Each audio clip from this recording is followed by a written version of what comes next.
There used to be a baseball field at the end of this walkway here at the West Baden Springs Hotel.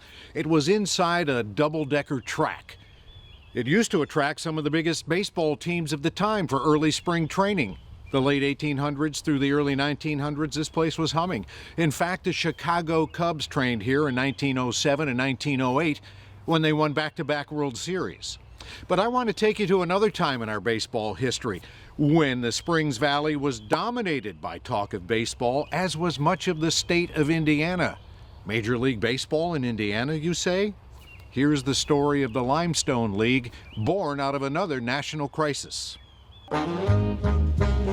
It's the early 1940s. World War II is raging.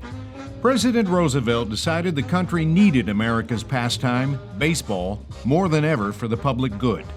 But the government asked the ball teams to keep travel to a minimum so as not to clog the rails and roads while moving troops, munitions, and supplies across the country. So the team set up spring training bases close to home. And in 1943, the Limestone League was born in Indiana. Both the Cubs and White Sox came south from Chicago to French Lick, the Detroit Tigers in Evansville. The Cincinnati Reds were in Bloomington, the Pittsburgh Pirates in Muncie, and the Cleveland Indians in Lafayette.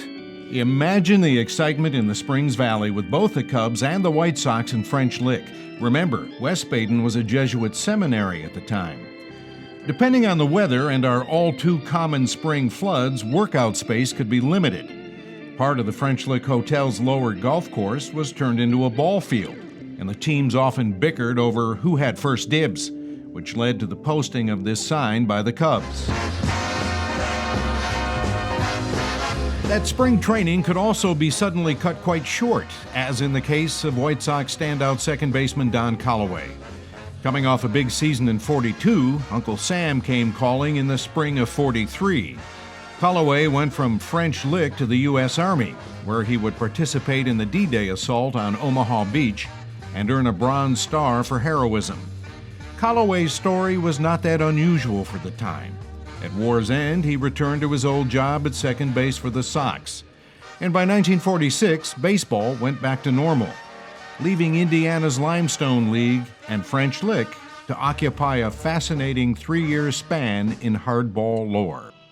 This Associated Press clipping from back then quoted the Cubs traveling secretary Bob Lewis as saying, "I like the place so much I'm going to take my vacation there.